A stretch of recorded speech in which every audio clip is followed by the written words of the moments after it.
Rome.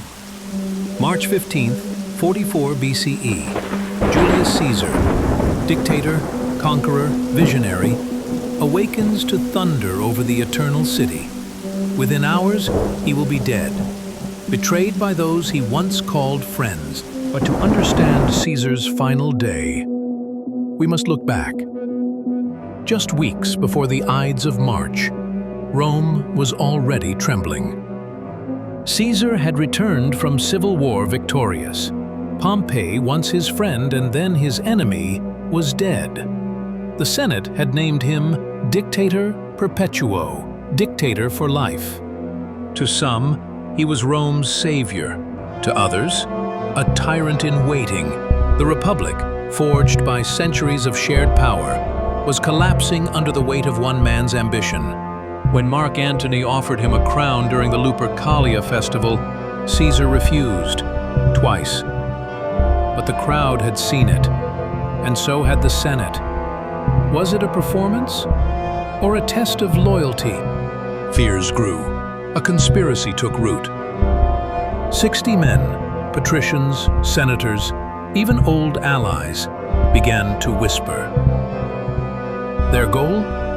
To save the Republic by eliminating its greatest threat. At its heart stood Brutus, adopted politically by Caesar, treated as a son. He now wrestled with betrayal, Rome or Caesar, legacy or loyalty. In the shadows, plans were drawn. Dagger tips were sharpened, the Senate would become a stage, and Caesar would become its final act. The Ides approached. The gods warned. So did seers, dreams, omens. But fate was already in motion. His wife, Calpurnia, dreams of blood raining over the forum, of her husband's statue pouring crimson. "Do not go to the Senate," she begs. "They will kill you." Days before, a soothsayer had warned, "Beware the Ides of March." Caesar laughed. And yet, he hesitates. He sends word he will not attend the Senate today. But Decimus Brutus, a trusted ally, arrives. "They will call you weak," he says. "Afraid of your wife's dreams?" Caesar wavers. Pride wins. Caesar leaves for the Forum.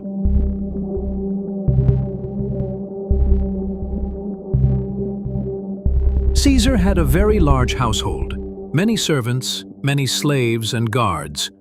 Their sole purpose was not to be seen, not to be noticed, not to be heard, but to be totally invisible until that one moment they were actually needed to do whatever minimal task required of them. They were trusted. They saw and heard everything. All those private, those intimate and personal moments in the lives of their masters. Let's take a step back and look at what might have been. Caesar's last day through the eyes of his personal slave, a man who was silent, almost invisible to those around him. Let's call him Tyrannus. "I am a slave in the house of Julius Caesar, though he never treated me cruelly. My duties were simple: deliver scrolls, pour wine, help my master into his tunic. But I also bore witness to what no freeman dared see. That morning I was lighting the torches in the atrium when Calpurnia screamed. She had dreamt of wolves howling, of statues bleeding. I saw her grab Caesar's arm, weep into his chest, whisper warnings with fire in her eyes. For the first time in my life, I saw fear on Caesar's face, not of enemies, but of fate. He turned to me and said, "Fetch the scribes. We canceled today's session." But even before I could leave the room, Decimus Brutus was at the gates. He entered like wind, polished, smiling, insistent. I served them watered wine, while Decimus whispered of pride and politics. I watched Caesar's hesitation dissolve like wax under heat. Pride, the poison of kings, pulled him away from caution. As I helped him into his boots, I murmured, "Domine, perhaps the omens are true." He looked at me, not with anger but with sympathy. "The fates cannot be outrun, Tyrannus," he said, "but they may be reasoned with." We left the house. I followed 5 paces behind. The conspirators are already waiting. Over 60 senators, calling themselves the Liberatori, have pledged to kill Caesar to save the Republic. They meet not in the Senate House, but in the theater of Pompey, under the gaze of Pompey's statue, Caesar's former rival. Among them, Cassius the schemer, and Brutus, Caesar's protege, his friend, his metaphorical son. At first, all seems calm. Then, the signal, a petition, a request for the return of a banished exile. Caesar refuses. Julius Caesar grabs Caesar's toga. Others rush in, daggers slash. Caesar stumbles. Brutus thrusts his blade. Caesar whispers, "Et tu, Brute?" "You too, my child." Caesar falls at the feet of Pompey's statue.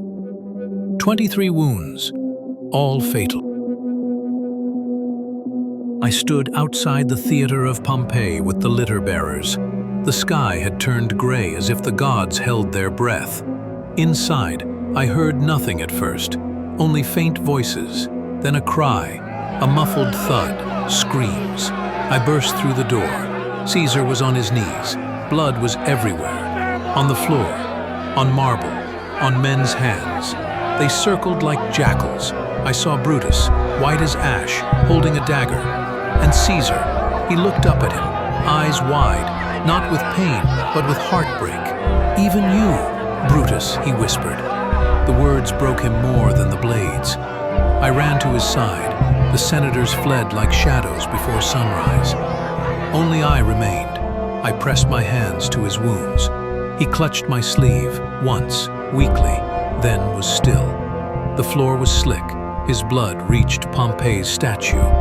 Irony is cruel. Silence. The Senate emptied.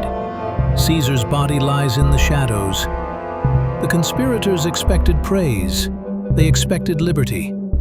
What they got was rage. Mark Antony's funeral speech. The crowds swell. The crowd learned Caesar left money to every Roman citizen and gave his gardens to the public. The crowds begin to riot. Torches blaze. The mob hunts for the assassins responsible. Rome erupts in violence. Brutus and Cassius flee the city. But another legacy rises from the ashes. Caesar's heir, a teenage Octavian, who will become Augustus and end the Republic forever. Blood still pooled beneath Pompey's statue. The men who killed Caesar believed they were saving Rome, but in truth, they had just ignited it, speeding it to its end.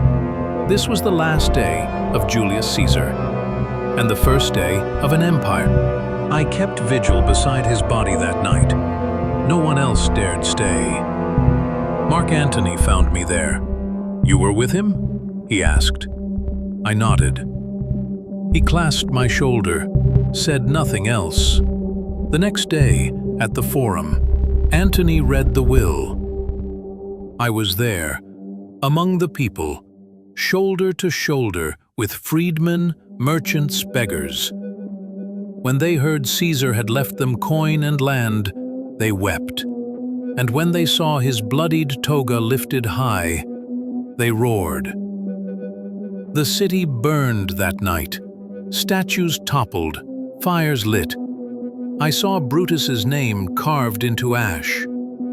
Days later, a youth visited Caesar's villa.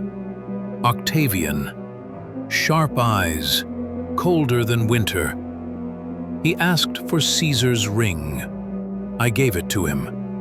He said nothing more. In time, that boy would become emperor. But for me, I remained a slave no longer. Caesar had named me free in his will. I left Rome soon after. But I remember everything. I remember the moment the world changed. And I remember who paid for it, with blood. In the ashes of empires, stories survive. Some rise again, others are only whispered. This is one of them.